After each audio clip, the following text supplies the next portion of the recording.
Hey everybody, so you put a cam in your Foxbody Mustang, regardless of how mild it is or how radical it is, and you're having a problem now with surging at idle, stalling, dying out, etc.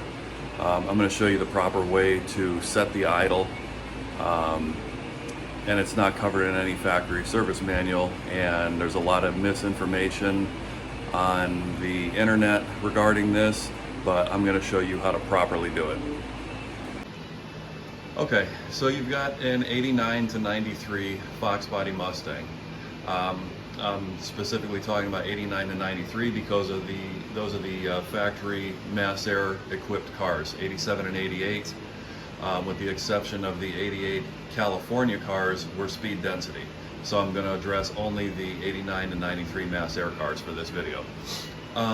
When you put a cam in one of these cars, regardless of how mild it is, an E303, a B303, a trick flow stage 1, some of the smaller Anderson cams, etc. 99% of the time you're going to encounter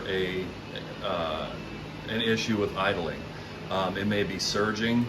It may be surging in open loop when the motor is cold. It may be surging in closed loop when the motor is at operating temperature. It might surge when the air conditioning is on, and that's the only time it does it. So I just put a cam in this car, probably about maybe a month and a half ago. I put a mild cam. It's a off-the-shelf cam, a trick flow stage 1 cam. It's mild, 112 degree lobe separation. It's a split duration, split lift cam. But being a small engine in the first place, 302 cubic inches, any kind of an increase in duration, whether advertised or at 50,000s, you're going to get a drop in idle vacuum. What that's going to do is it's going to affect your overall idle characteristics of the car. A stock engine, say at the factory RPM setting, idle RPM setting, may pull 21 inches of mercury at idle. That's pretty much the standard for any stock V8, in good healthy condition. These things with a cam in them, again, even a small cam, an E303, a stage 1 trick flow, that'll take that 20 inches of vacuum and pull it down to some cars are even 10 to 12 inches of mercury at idle. So when people set the idle on these cars, they're not doing it correctly. You go on any forum, you go look at 99.9% of YouTube videos, even the old magazines and stuff, the old 5-liter Mustang magazines in the 90s, the Muscle Mustangs and Fast Fords. I've got pretty much all the issues back to the early 90s of those, and I've actually combed through them because when I put this cam in this car, I was having the typical surging idle problem. The car ran great, mid-range, top end, anything off idle, the car ran great. This car, I've got AFR 185s on it, the trick flow stage 1 cam, comp 1.6 roller rockers, the trick flow street heat upper and lower, 65 millimeter throttle body, a 70 millimeter mass airflow sensor off an SN95 car, and the typical bolt-on stuff. Deleted the air pump. I got just max shorties, unequal length max shorties, off-road H-pipe, flow masters, just the typical Foxbody modification list. But well over 30 years later, people are still setting the idle on these cars incorrectly, and they're still experiencing this surging idle problem.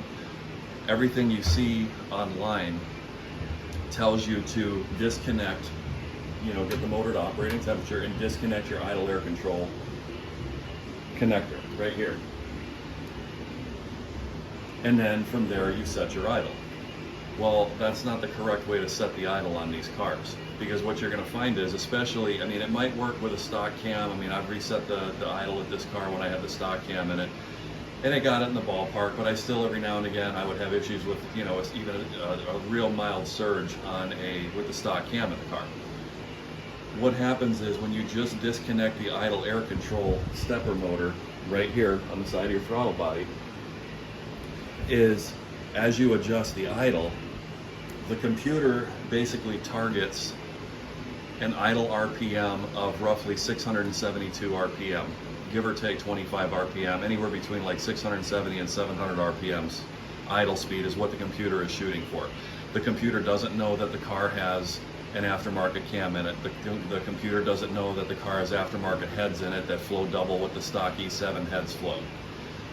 So what the computer does is, as you adjust the idle speed, the computer starts changing the timing to shoot for that target RPM of, say, 675 to 700 RPMs. This is more noticeable when you're trying to adjust the idle with an aftermarket cam, because as it is, theoretically you want to get the RPM set as low as you can with the motor still running, so that when everything is finally set and you go and drive the car, the idle is 100% controlled by the idle air control stepper motor on the side of the throttle body. So the proper way to set the idle on one of these cars is to not only disconnect your idle air control motor, but on these cars there's also, this is called a spout connector, and this essentially keeps the computer at base timing regardless of anything else the car is doing. So you could basically set the idle at 500 RPMs, you could set the idle at 800 RPMs, wherever the motor is happy, wherever the motor will run. But it has to be done with this spout connector disconnected, because what you're going to do is, and I was playing with this when I was setting my idle on here with the cam, what's going to happen is you're going to go and lower your idle to a point where you think it's happy, it's going to run, whatever the case may be. You're going to go and plug your IAC back in, you're going to start the car back up, and the car is going to continue to surge. The reason for that is it's still trying to obtain that 675 to 700 RPM idle. So if you go and set your idle at 900 RPMs, the computer, once it goes into closed loop, is going to see that it's got an elevated idle by 200 RPMs or more, and it's going to start moving the timing around to shoot for that target RPM. So like I said, the reason for disconnecting this spout connector right here, right in front of the TFI module, is to keep that RPM stable, to keep the computer out of any adjustments whatsoever. Because at that point, with the idle air control motor disconnected and the spout connector disconnected, you're at base timing, and nothing in the computer whatsoever from that point is adjusting the engine RPM. So I set mine with the TrickFlow stage 1. I mean, the computer it'll give you a little bit of wiggle room. When I say it targets 675 to 700 RPM, you can usually play with it by about 100, 150 RPM. So if you've got a cam in the car, even a little bit larger cam like an F cam or stage 2 TrickFlow or some of the larger Anderson cams, Lunati, whatever the case may be, you can play with it to a point. So this car right now, I've got it set about 850 RPMs. And again, I did that with the IAC disconnected, and I did that with the spout disconnected. Once I did that, I shut the car off. I got my idle with everything disconnected. I set it for right around like 680, 700. I was able to get the car idling without it dying out on me. Because like I said, you want that IAC. Once everything is set, everything's back to where it should be, everything's at operating temperature. The only thing that should be affecting the idle speed or controlling it is that idle air control motor. There's a lot of people that, and I myself, I'm one of them. They sell and this was actually offered by Ford back in the day. They sell this. This basically bolts between your idle air control stepper motor and your throttle body. And inside here, there's two little small, I think they're like 2.5 millimeter Allen heads. But you can basically increase the airflow between your idle air control passages to basically fool it into increasing the airflow. The same thing that opening up the, your idle screw, not your idle screw, your minimum air screw on your throttle body. It's actually called a throttle stop screw. Again, you can only adjust that so much. reset your TPS and whatever the case may be. The point of this plate right here was to be able to increase your idle speed without having to deal with, you know, resetting the TPS. So the point of this is you can go and increase your, you know, you can mess with your throttle stop screw and open up the you know, open up the throttle blade on the throttle body to increase the airflow, essentially raising the idle. Some people, they choose to drill a hole in the butterfly of the throttle body. What happens is you still have that increased airflow beyond the point the computer can compensate for it, and you still encounter that surging idle. So like I said, I've got mine set right now right around 850. I can click the AC on and it does not surge anymore. Warm or cold, start the thing up, it doesn't surge. My idle is rock solid right now at 850 RPMs.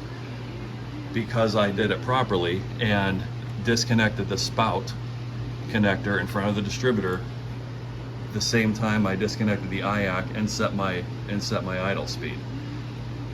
Again, once everything's plugged back in, the computer will take over and your idle will 100% be controlled by your idle air control motor on the side of the throttle body. So I can go ahead and start the car up for you, and you can see how it runs if this thing will stand up.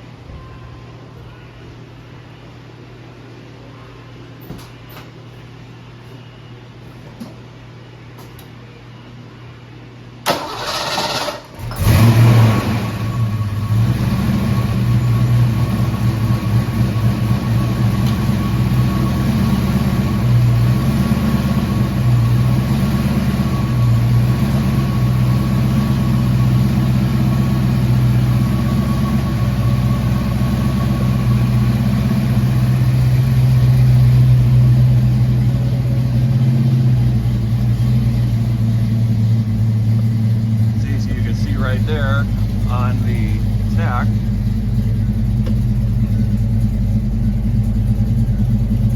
it's hanging right around 800 with the AC on.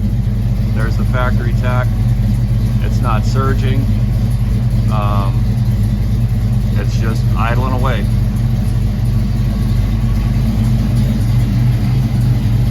And you can see,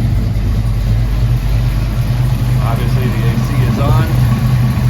It's at operating temperature, and the car runs beautiful doing it that way. So